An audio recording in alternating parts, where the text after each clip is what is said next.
Patuloy po ang pagtaas ng food industry sa bansa o pagtaas ng antas ng food industry sa bansa. Kaya naman po, gaganapin nga po dito ngayon sa ating bansa ngayong Setyembre ang Asia Food Expo 2016. Para pag-usapan po natin yan, joining us this morning is Ms. Geraldine Amores, Project Manager ng LNA Management. Good morning. Morning, ma'am.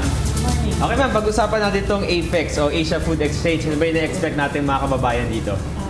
It's Asia Food Expo. Oh, yeah. Okay. Bali, it's the 25th year of AFEX. It's more on food machineries, equipments and technology, handling packaging materials, and with ingredients, baking equipments and bakery ingredients. So, parang makakatulong po ito sa mga gustong magsimula ng kanilang food businesses. Ganun Actually, po ba yun talaga yung gustong gawin ng AFEX. Doon sa mga gustong magnegosyo o nagnenegosyo na, no? Kasi magpapakita kami ng maraming equipments para sa pagkain. From processing, packaging, and handling. So, lahat nung nasa negosyo ng pagkain, iniimbitahan namin para makita. Malaki kasi yung event ngayon, no? It covers 4 halls ng World Trade. So, puno kami. And we have participation of country pavilions from India, Taiwan, Korea, and other countries, European countries. Also, we have from Dubai. Asia pala, meron din. It's local and foreign participants. Okay. Covering different segments ng food industry. Alright. Ma'am, first time po ba magaganap ng AFEX? No, bali 25 years na kami. 25 years. So, milestone kami ngayon. Silver year ngayon. Yes. So, for the past 25 years, ma'am, kamusta po, kung i-analyze yung effect niya dun sa industry, ng food industry, gaano po siya nakatulong dun? Sa paligid namin, yung event, it helped a lot the food industry, no? Kasi dito nakakakita yung mga nasa negosyo ng pagkain, nakakakita sila ng mga bago na pwede nilang i-apply, not just the machines but the application din. Okay. So nai-improve at nag-upgrade, nagle-level up, and then those who are starting, they can start parang upgraded na sila to start the business in food. Maganda ito kasi yung mga food owners o mga gustong gumawa ng food businesses, they get to know the best practices, no? From different food companies na galing pa sa iba't ibang bansa. Yes. Paano po ba dito makakasali? May registration po ba? Oo, we have a registration. It's a very minimal lang naman. On-site, you can register. And then also pala, I forgot to mention, we have demos. Cooking demos, and product seminars, technical seminars. After registration, it's for free na. So we have a minimal amount, and then free na yung lahat ng registrations for 4 days na yon. Okay. And also, meron kaming mga special event highlights, like we have the Grand Barista Cup, Philippine Grand Barista Cup. It's our 10th year with them. And then the Latte Art Showdown. Latte Art. These are special coffee events.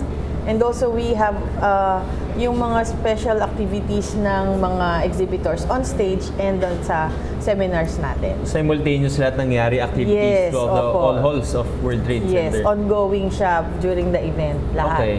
So it depends on alam ikaw kung gusto mo na doon, pili ka kung anong gusto mo. If you'd rather go to the seminar or attend the demos on stage or witness the coffee innovation sa Grand Barista, kasi for Grand Barista, meron din silang mga specialty concoctions. And also, yung mga categories nila kasi yung like espresso, and then the specialty, yung original concoctions nila on coffee. So, pwede mong ma-witness yun. So, may mga visitors natin, once they go there, pwede silang bumili mismo ng equipment agad? Well, depende yun, no? But that's basically the point. Kung ano yung gusto mo doon, at ang maganda rin doon is there are suppliers who can customize depending on your requirement Okay. on for your production. Alright, so depende sa dami siguro nung mga customers, let's say, sa isang restaurant. Oo, depende po. For food packaging and food processing, may mga exhibitors tayo na they can customize kung Okay. ano yung kailangan mo sa pagpo-produce ng product mo.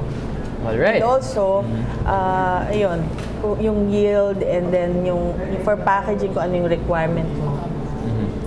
Siyempre, meron tayong tanong mula sa ating... wala pa. Babalikan po natin mamaya si Mang Tanong. So, the expo will cover any kind of food that we can imagine? From Yes, baked talaga? actually, lahat ng pwede mong ma-imagine. Meron din, of course, meron ding free samples doon Ay, kasi okay din they will yun. be... Dyan po kami for this. They will be using yung equipment and then you will also have...